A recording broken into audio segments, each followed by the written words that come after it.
Students, कल हम लोगों ने कॉजेस पढ़े थे right of the TP, AP and MP, जहाँ पे हमने पढ़ा था causes of increasing returns to a factor.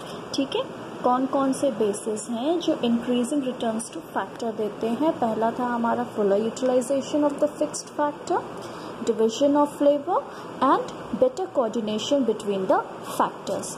आज हम क्या पढ़ेंगे? Causes of diminishing returns to a factor. किस वजह से जो हमारे रिटर्न्स फैक्टर हैं वो डिमिनिश करते हैं, क्यों डिक्लाइन होते हैं रेट पे, क्यों उनका डिमिनिशिंग रेट पर वो आ जाते हैं इंक्रीज होने के बाद। Fixity of the factor. With fixed factor, addition is made in variable factor due to which it suffers wear and tear and loses its efficiency। क्या होता है कि फिक्स्ड फैक्टर तो फिक्स्ड है, उस पे एडिशन होता रहता है वेरिएबल फैक्टर का, नए नए वेरिएबल फैक्टर आते रहते हैं।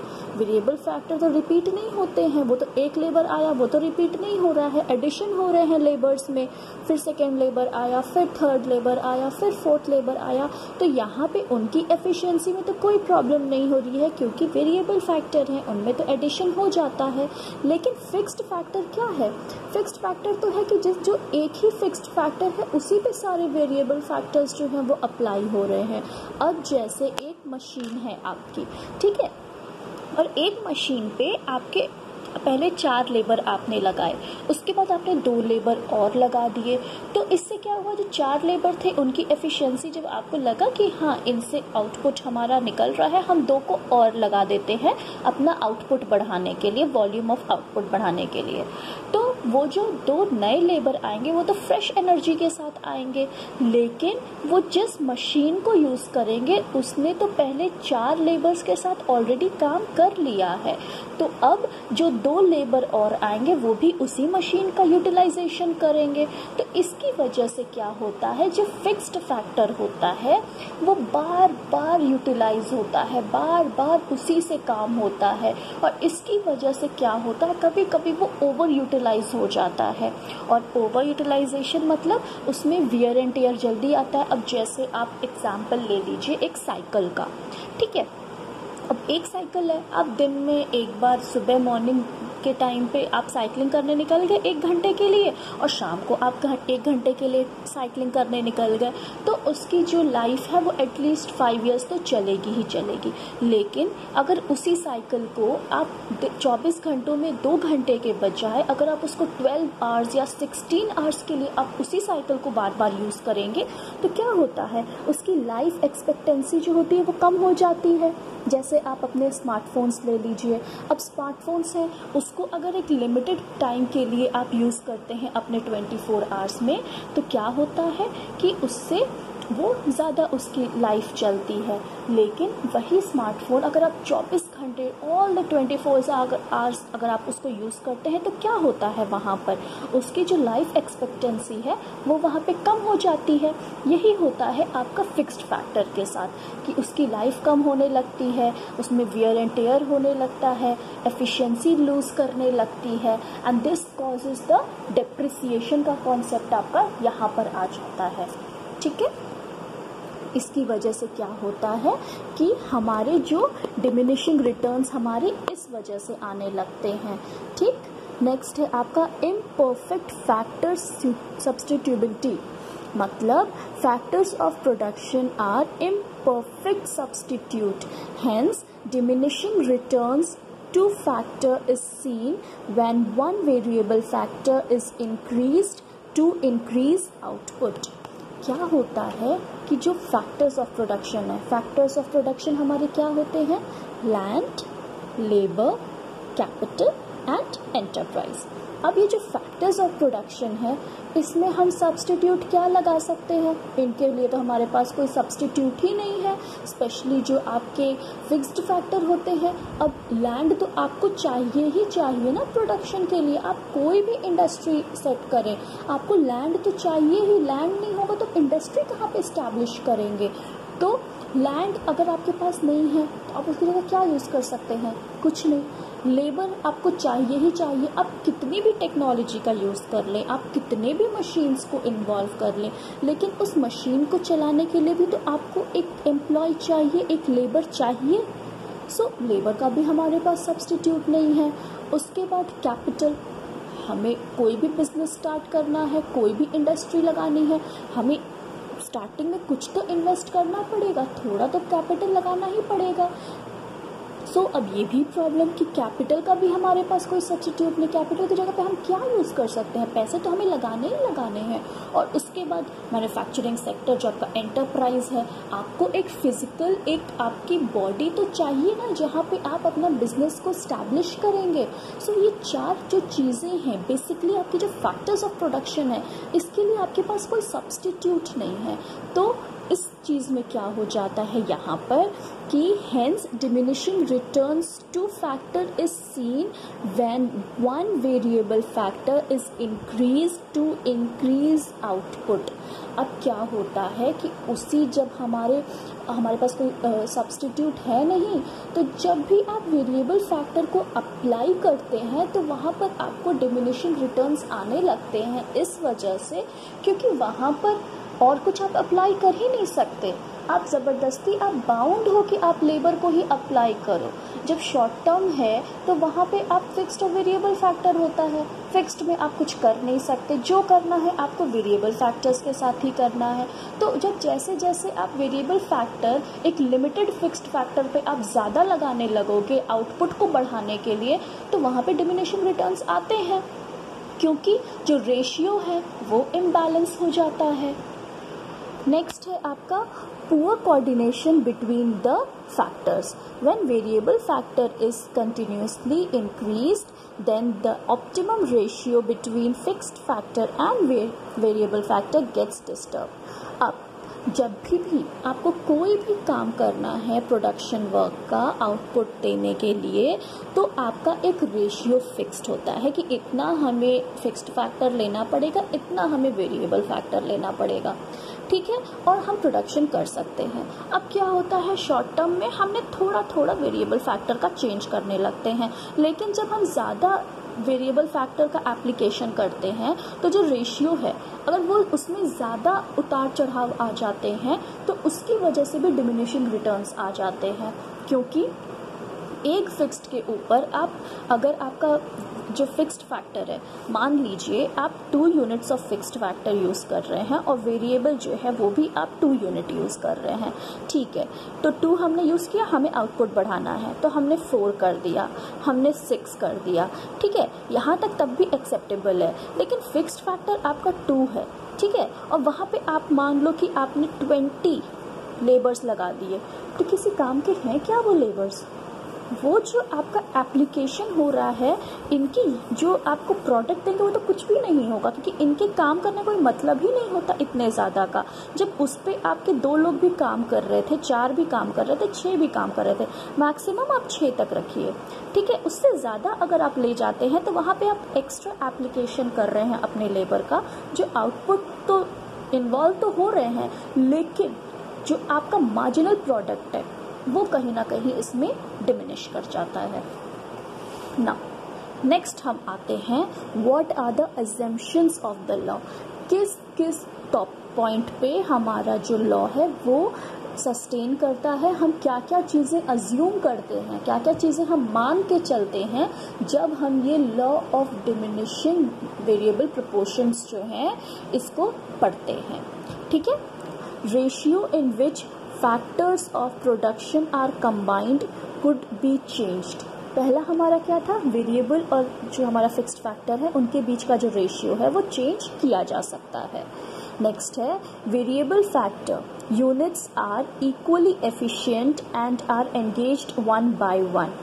मतलब कि जब वेरिएबल फैक्टर्स जो हैं वो इक्वली एफिशिएंट है, ऐसा नहीं है कि पहला लेबर जो है वो 4 घंटे काम कर सकता है, दूसरा लेबर जो है वो 10 घंटे काम कर सकता है, ऐसा नहीं। लेबर्स की एफिशिएंसी एक बराबर है।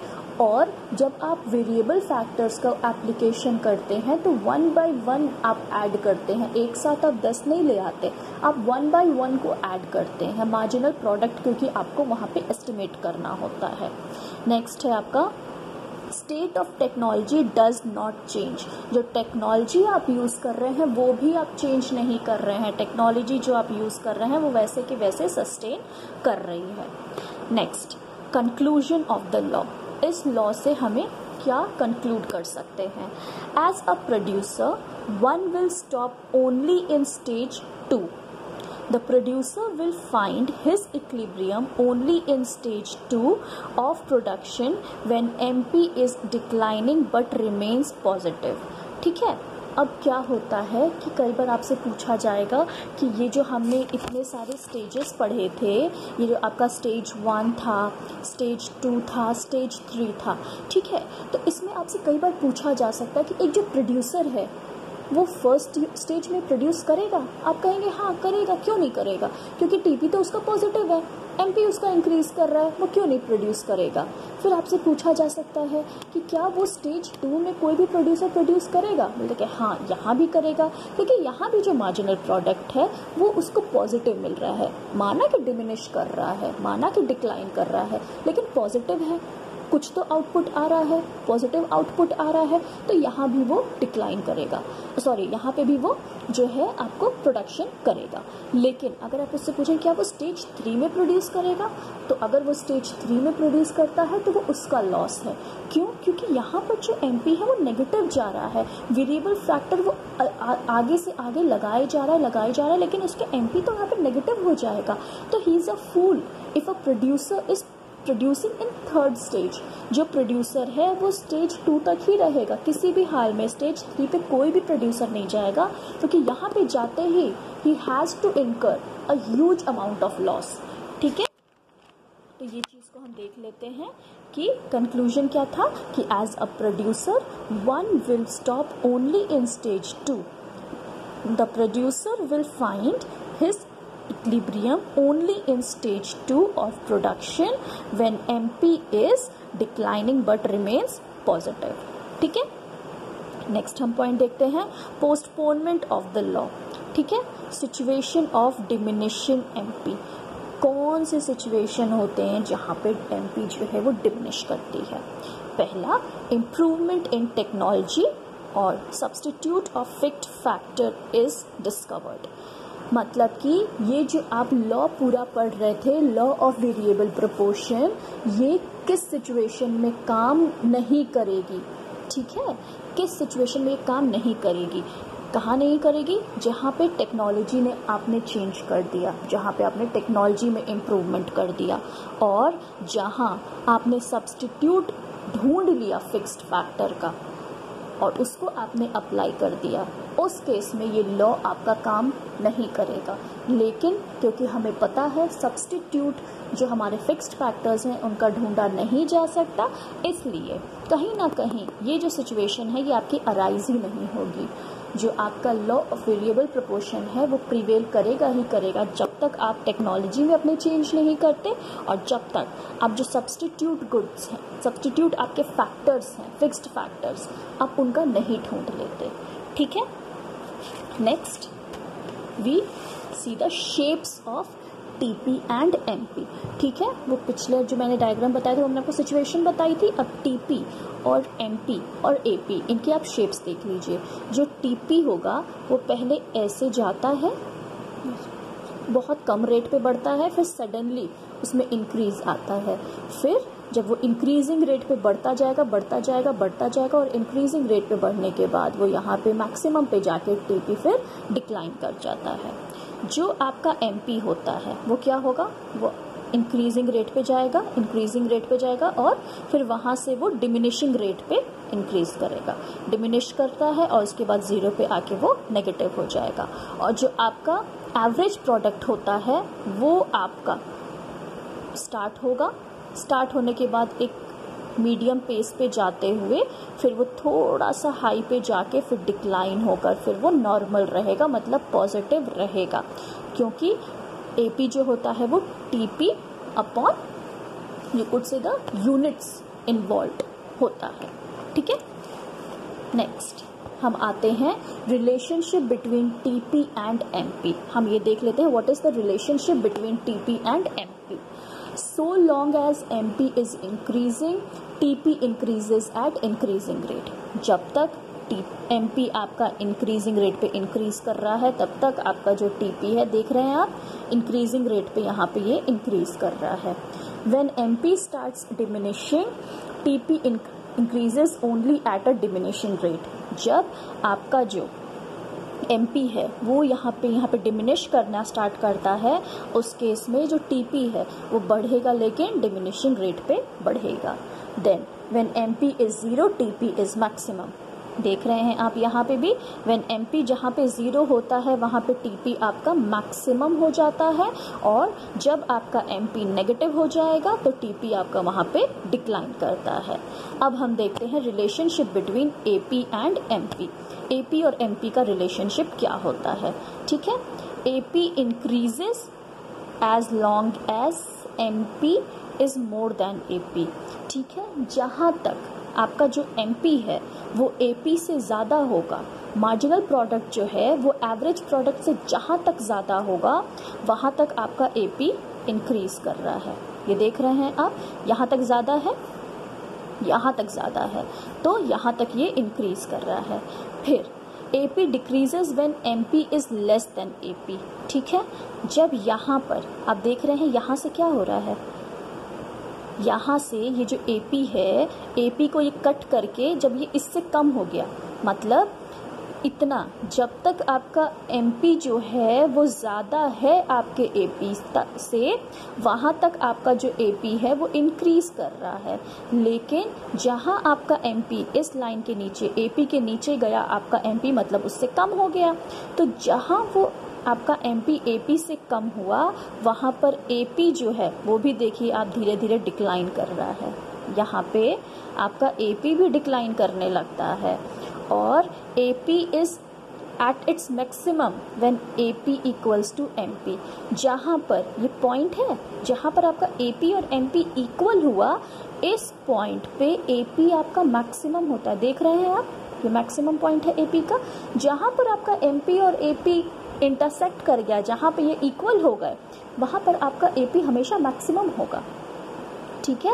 एंड एमपी मे बी 0 और negative but AP remains positive. MP जो है वो 0 या नेगेटिव हो जाएगा, लेकिन एपी जो है वो हमेशा पॉजिटिव रहेगा। एपी पॉजिटिव क्यों रहेगा, क्योंकि कुछ ना कुछ टोटल प्रोडक्ट तो हो ही रहा है वहाँ पे कंज्यूम। मार्जिनल प्रोडक्ट हमारा नेगेटिव हो गया, लेकिन जो हमारा फिक्स्ड फैक्टर है उसकी वजह से टोटल प्रोडक्ट कुछ तो आएगा ही। हमें तो टोटल प्रोडक्ट निकालना होता है जब हमें एपी को निकालना है, ठीक है। तो जो आपका एमपी है वो 0 और नेगेटिव हो सकता है, लेकिन एपी जो है वो आपका कभी 0 नहीं होगा, कभी नेगेटिव नहीं होगा, वो हमेशा आपका पॉजिटिव रहेगा। ओके।